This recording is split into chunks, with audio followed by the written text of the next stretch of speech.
Anyway, Hello, I'm Marty Hosking with buildingdc.com, and this is Jesse K. And we're going to be talking about the Washington Post real estate section today. You can see it behind us, but this is the picture. I like that drawing on there.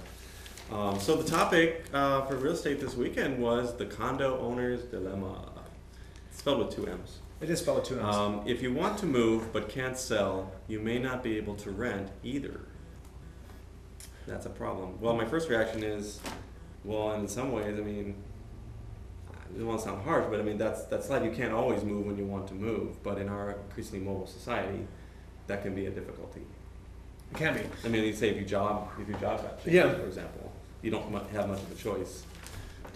Here's the question. Long and short of it is the article is all about the recent, what in the condo craze, the last 2 years, there's been so much going on. There's been so much development going on. People who bought in the last 5 or 6 years, now with the downturn of the market, are looking for solutions to help them not face foreclosure or short sales or face more difficult financial positions than the economy's already placed on several people, so much of society. So they have an idea. Let's rent it out Right. and wait it out. Right. But the issue is, With all your in a lot of the buildings, most buildings, every building, I can't think of a condo building that doesn't have an investor in it. The fact of the matter is that many of the recently purchased buildings, many of the recently sold out and listed buildings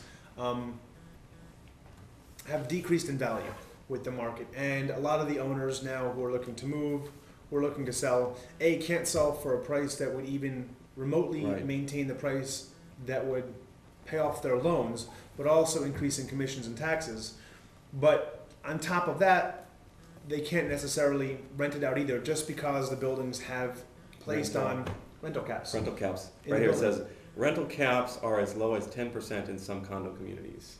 And some of them are as high as 20, but I think, if I'm not mistaken, Fannie and Freddie don't like to see more than 45% investment. You get it from all sides. Nobody wants a lot of rentals in these buildings. Yeah. And including the owners. I can understand also the owners, because as it says in the article so accurately, we can all figure it out.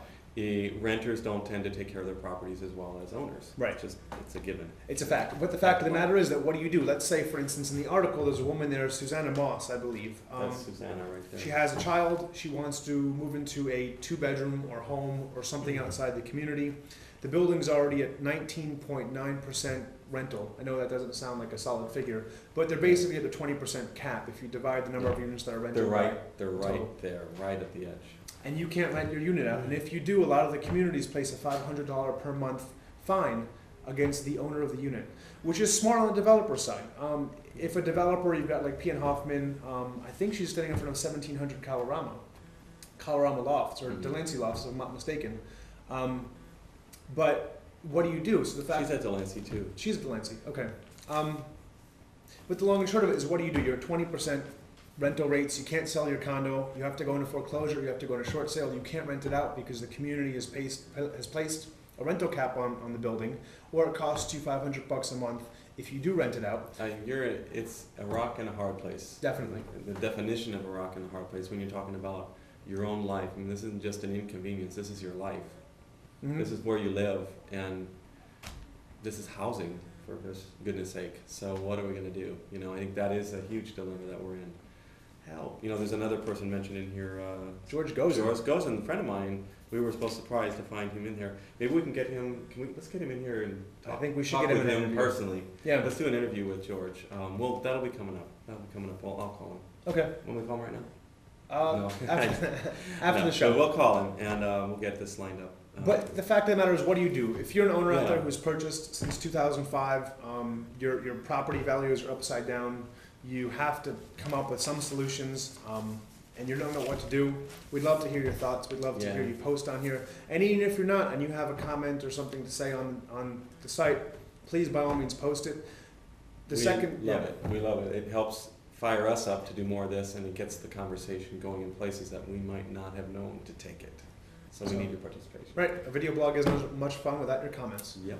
So definitely thanks for watching. This has been Jesse K. Thank you. This has been Marty Hosking. And this is buildingdc.com.